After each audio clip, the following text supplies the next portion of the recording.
ये महत्व है ये का। देखो और तन का पीछे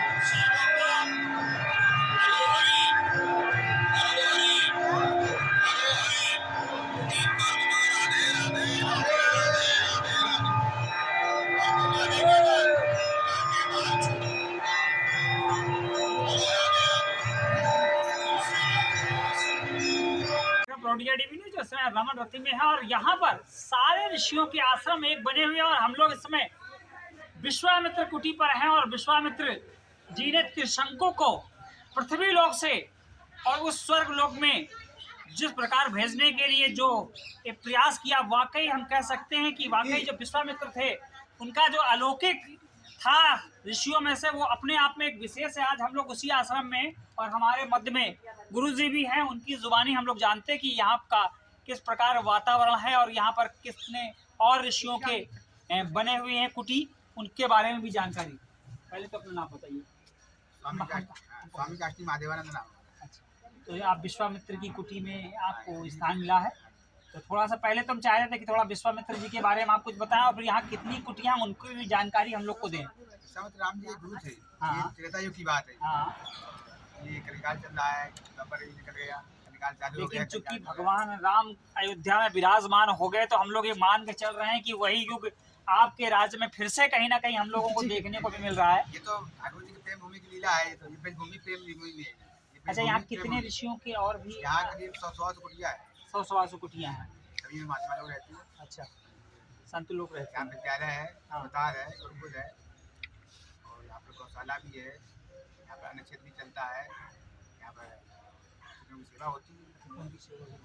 यहाँ ये ठाकुर जी की जीवन भूमि है, बालकाल की जो है जीवन भूमि। यहाँ पर अपने बाल सखाओं के साथ में, भगवान के समय बाल सखाओं के साथ में आकर के लोटपोट लगाते थे। अच्छा, जो आप लोग को कुटिया दी गई तो हमने देखा कि एक प्रकार का नीचे का भी एक बिस्तर बना हुआ, ऊपर का, तो हमें लगता है कि दोनों कुछ ना कुछ इस तरह की व्यवस्थाएं भी। नहीं, वो अपना व्यायाम वगैरह करना है तो व्यायाम वगैरह करो, अपना स्वाध्याय करो, आ जाते जैसे। अच्छा, इसकी कोई समय सारणी है कि किस समय पर? अपने अपने हिसाब से करते हैं। अच्छा, अपने अपने हिसाब से करता है। तो अपने हिसाब से कैसा करना है, कोई योग करता है, कोई साधना करता है, कोई भजन पाठन करता है। अच्छा, तो कोई आगे बैठ जाते हैं अपने आकर बहुत धन्यवाद। हम लोग आज आपके साथ हैं और आपको हम पहले बता चुके थे कि राधा सहचरी ही वृंदावन से और यहाँ तक हम लोग को गोकुल तक लेकर आई हैं और इनका हम बहुत बहुत कोटि कोटि धन्यवाद देते हैं, क्योंकि जब तक कोई ना कोई आपका साथ नहीं देगा तब तक सत्संगी की कहीं ना कहीं संगत भी नहीं लगेगी। अभी हम लोग भगवान सुखदेव पर हमारे गुरु जी एक विराजमान हैं, उनसे भी हम लोग कहीं ना कहीं परिचर्चा करेंगे और कम से कम जब गुरुओं का दृश्य मिलता है तो वो आनंद भी मिलता है। और यहाँ सेवकाएं भी हैं जो लगी हुई हैं, सेवा कर रही हैं, वाकई उनका भी कहीं ना कहीं हम लोगों को इस तरह का कि कुटी पर हैं और एक प्रकार से हम उनका ही एक स्वरूप मानकर गुरु जी के साथ बैठे हुए हैं। गुरु जी, थोड़ा सा सुखदेव के बारे में थोड़ा सा बताएं, क्योंकि आप उसी कुटी पर बैठे हैं, कहीं ना कहीं वो अमृतपान ज्ञान का हम लोगों को भी कहीं ना कहीं मिले।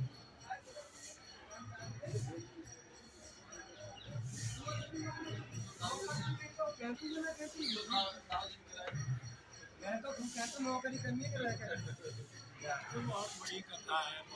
बस बस बस बस बस 2 लाइन। कोई मामूली की नहीं है। हाँ, कुछ तो हम लोग ने सुना, लेकिन उस तरह पूरा नहीं हम लोग जानते। लेकिन अगर थोड़ा आपके मुखार बिंदु से कुछ हो जाए 2 शब्द उनके बारे में। जंगल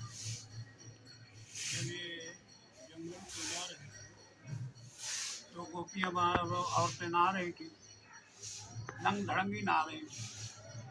उन्हें देखा कोई मतलब ही नहीं है, निकल गए। उनके बाद में व्यास जी आए, उनके पिता तैयो सब पर्दा करने लगी। बोले ये क्या है, वो जवान लड़का निकल गया तो तुम वैसे ही नहा रही थी, और हम आए हैं तो पर्दा कर रही हो। बोले तुमको गृहस्थी के बारे में सब पता है। वो तो दरख्त है, उसे कोई पता ही नहीं है। आदमी औरत में उसका कोई फर्क ही नहीं है। आज इसको यही नहीं फर्क है कि औरत कौन है, आदमी कौन है, बाकी सामने पर्दा ना पर्दा क्या।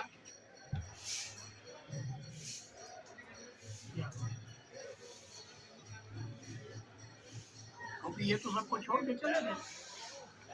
व्यास जी ने फिर इनको जो है घर लाने के लिए फिर अपने शिष्यों को लिए भागवत कथा के कुछ श्लोक माने। इनने वो वहां गाए जाके जंगल में, इस श्लोक कान में जैसे ही पड़ा, अरे ये क्या है? उनसे पूछा भाई ये कहाँ सीखा है? बोले हमारे गुरु जी ने सिखाया। तब ये वहां से आए। तो भागवत कथा व्यास जी से पूरी है। उसी भागवत कथा का परीक्षक के सामने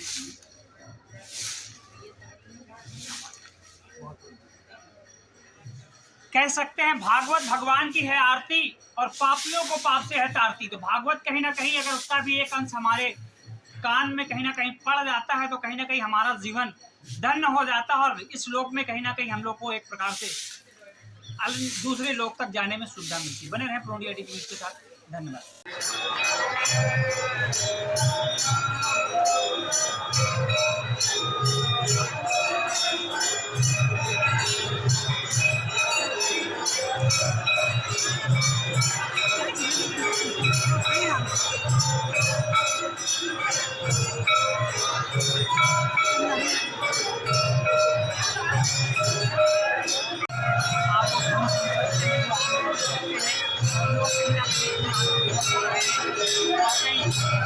आपको श्री रमण बिहारी अब आरती हो रही है, इसका कहीं ना कहीं अवलोकन देखने को आपको मिलता है।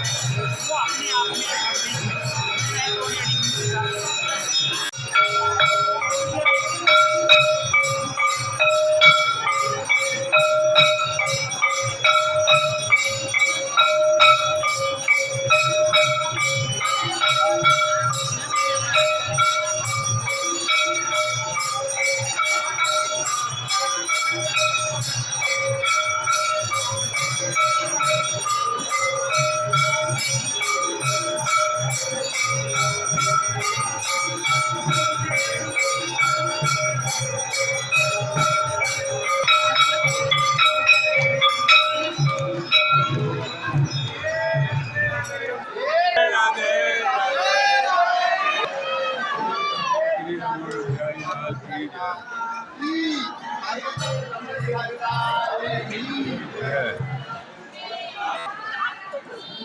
Yeah.